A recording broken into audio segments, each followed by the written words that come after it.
विषय आसक्ति दृढ़ हो जाती है जब इंद्रियों को विषयों में सुंदरता प्रतीत होती है, विषयों में आकर्षण हो जाता है, तब विषयों में आसक्ति हो जाती है।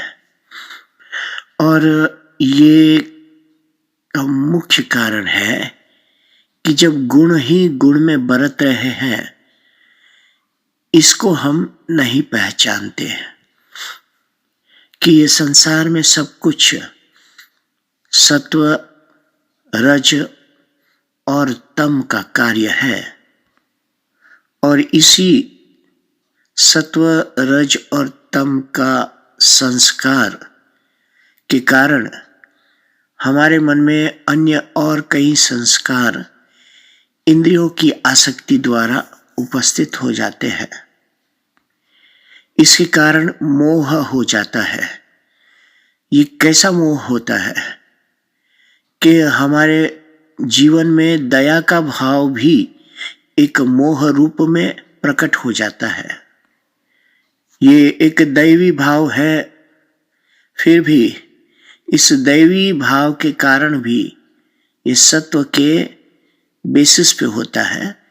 इस सत्व के बेसिस पे दैवी भाव होने के कारण भी हम इतना मोह कर बैठते हैं जीवन में कि हम अपना कर्तव्य नहीं समझ पाते।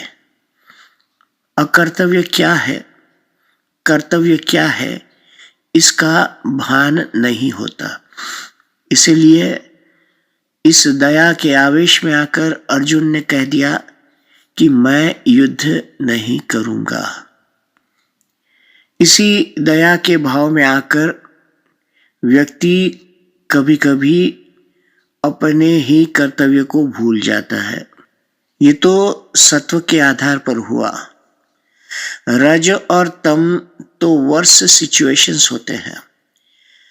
रज होता है अति मोह किसी वस्तु के प्रति, कि इतना मोह हो जाता है एक व्यक्ति को अपनी पत्नी के प्रति या एक अन्य स्त्री के प्रति, पत्नी के होते हुए, या किसी और व्यक्ति में, वस्तु में इतना मोह हो जाता है कि वो अपने कर्तव्य को, फैमिली के प्रति के कर्तव्य को, देश के प्रति के कर्तव्य को, समाज के प्रति के कर्तव्य को, अपने जीवन के प्रति के लक्ष्य को भी भुला देता है और अनर्गल कार्य करने लगता है। तो इस प्रकार जब तमस रूपी संस्कार, गुण की अधिकता हो जाती है, तब व्यक्ति को अकर्तव्य में ही अपना कल्याण दिखता है। कोई कर्म ही नहीं करना चाहता, एकदम जड़ता आ जाती है। ये तब कुछ सोच ही नहीं सकता कि मुझे करना क्या है। बस जड़ता में ही उसे लगता है कि उसका कल्याण है।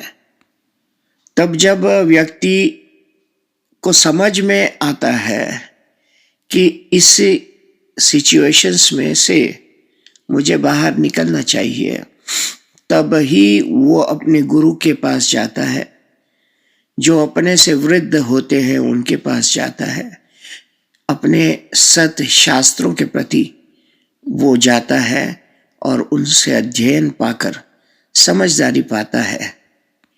इसीलिए कहा कि कृपणता के दोष से मोहित होकर, हे कृष्ण मुझे समझ में नहीं आ रहा कि मैं क्या करूं। इस तरह से जब आप अपने बड़े बुजुर्ग अपने समाज में या अपने आसपास के लोगों को पूछते हैं कि मुझे समझ नहीं आ रहा कि मुझे क्या करना चाहिए, तब वे लोग आपका मोह दूर कर सकते हैं। एक गुरु ही आपका मोह दूर कर सकता है। मोह दूर करने का कारण क्या है कि आपको धर्म अधर्म की बात समझ में आए। भाई, परिस्त्री में कोई मोह नहीं रखना चाहिए।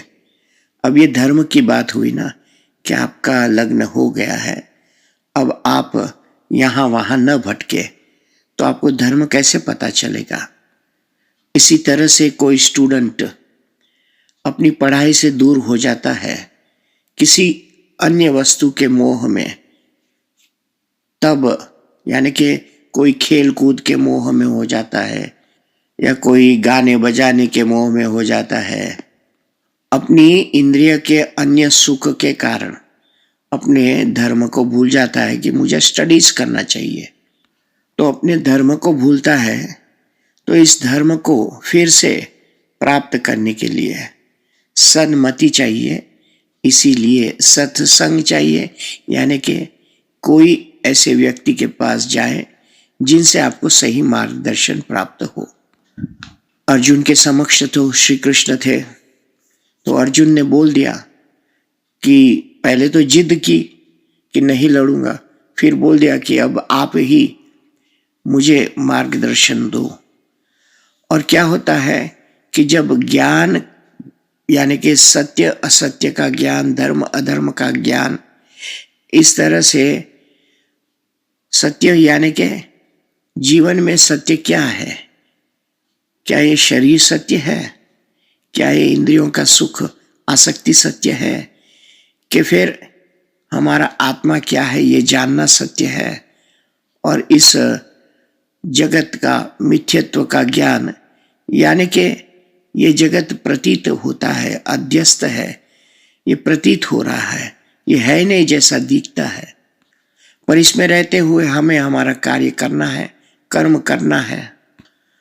तो इस वस्तु का जो बोध होता है वो गुरु देते हैं। तब सारी भगवत गीता अर्जुन को सुनाई, पर फिर क्या कहा कि अब ये तेरा स्वतंत्रता है कि तू इस बात को जाने माने या फिर जो तू समझे सही है वो तू कर। तब अर्जुन ने कहा कि नष्टो मोहा, अब मेरा मोह नष्ट हो गया है, स्मृतिर लब्ध्वा, मुझे अभी स्मृति हो गई है।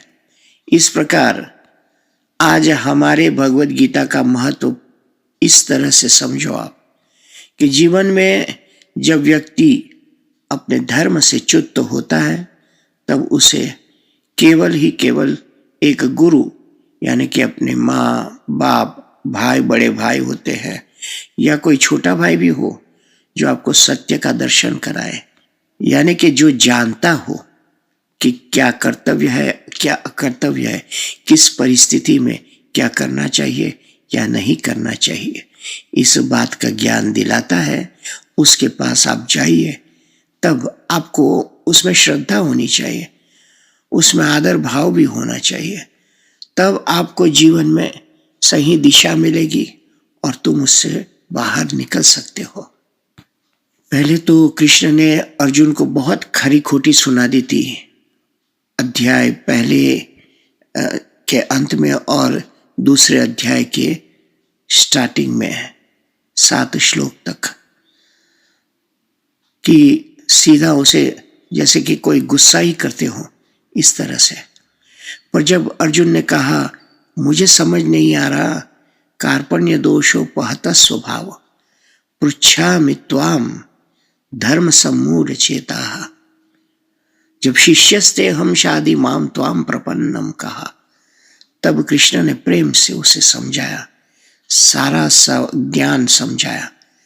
ये नहीं कि अर्जुन को प्रतीत नहीं था ये सब ज्ञान, पर एक बार फिर उसे जागृत किया कृष्ण ने, इग्नाइट किया, तब उसका मोह नष्ट हुआ।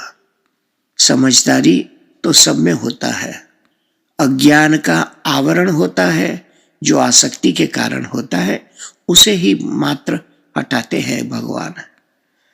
पर जैसे भगवान के वाक्यों में हमें निष्ठा होती है, इसी तरह से हमारे बड़े बुजुर्ग या हमारे जो हितैषी है उनके वाक्यों में हमें विश्वास होना चाहिए, तब हमें सही मार्गदर्शन मिलता है और हम जीवन में भटकाव से दूर होते हैं। जय सिया राम, जय सद्गुरुदेव।